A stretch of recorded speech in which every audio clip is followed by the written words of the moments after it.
If we can bring energy down, everything's coming down. You know, the eggs are coming down and the bacon's coming down. Everything is coming down. Trump this week vowing to bring down consumer prices, including the cost of eggs, which are at their highest price point in 45 years. That's according to the U.S. Bureau of Labor Statistics. But despite his promises, relief may not be coming anytime soon. A bird flu outbreak that began in 2022 is now surging, adding more pressure to supply and keeping prices high.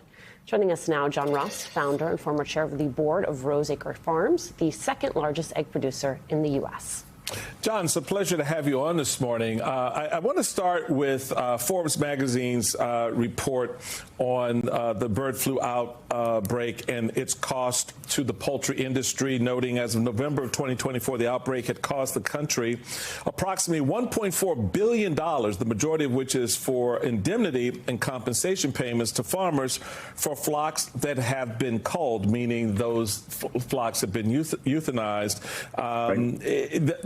Clearly, the more recent number is probably higher. Talk, if you can, about the impact that this flu has on driving prices and the impact it's had on your farm. Yeah, well, first of all, my father founded our family's egg farm in the 1940s. And when he was selling eggs, he was getting 50 cents a dozen on the Indianapolis farmers market. If you adjust that for inflation today, that would be over $6.50. But what's happened over time is bird flu and inflation. So we just recently lost 2.5 million chickens at our farm at Court Acres near where I live here.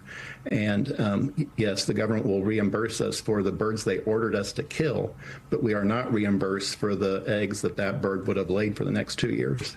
So it is it's a major economic consequence for all farmers. It's not just my family's farm, but all farmers across the country are suffering massively because of bird flu. You also have the Trump administration trying to rehire the USDA bird flu officials that it fired. A USDA spokesperson told the BBC that although several officials working on bird flu were notified of their terminations over the weekend, we're working to swiftly rectify the situation and rescind those letters. Your concern for your business, for consumers, if that happens? Well, President Trump talked about bringing common sense back to America. And I think that's what he's doing with the Secretary of Agriculture, Brooke Rollins, who was only sworn in on February 13th, nearly a month after President Trump was sworn in. The Senate has delayed, confirming these major appointments. We need to get the Secretary of Agriculture, she has hit the ground running, and they are very quickly now working to develop a bird flu for this strain that is affecting farmers now. How on that front, though? I mean, connect for viewers out there the process. I mean, something like bird flu, people really haven't paid attention to it and have not connected it to the fact that they're now spending $10 to $12 for a dozen of eggs. How do those prices start to come down? Because Donald Trump just acts like, he's just running his mouth. Oh, yeah, we're going to bring the price of eggs down. Well, there's a market here, and there are influences on that market. Talk about that.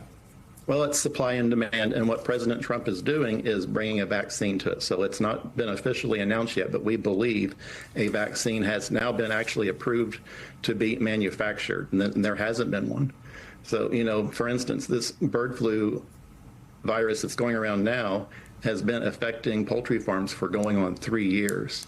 The last bird flu outbreak that we experienced was in 2015, and that only lasted a year and quickly went away. So it wasn't a major economic impact. Unfortunately, this strain is lasting much longer, and it shows no signs of abating whatsoever. We have to have a vaccine going forward, and I think President Trump will very quickly do that. John, in November of 2023, your company was found liable in a price gouging lawsuit. Those factors are not contributing to the prices we're seeing now. What do you see as the responsibility of the government as opposed to the responsibility of egg producers? Well, it's like I said, my father, when he started selling eggs, was getting 50 cents a dozen. Today, adjusted for inflation, that would be over $6.50. We are working to have the most economical and eggs for consumers. That's our job as farmers, and that's what we want to do. We want to be able to compete. We want to be able to produce farm fresh eggs for everyone. But unfortunately, without a vaccine, we can't do that. So the price is going up astronomically because, so many birds are having to be killed by orders of the U.S. government. You've talked about the vaccine, and there. I guess the question is, there are complications with applying a vaccine on a standard basis because it may facilitate the asymptomatic spread of bird flu and affect farm workers tasked with administering vaccines. So you do have this delicate balance between trying to preserve your flocks and keep them healthy, but also the welfare of those who have to administer those vaccines and the impact that could have on them as well, correct?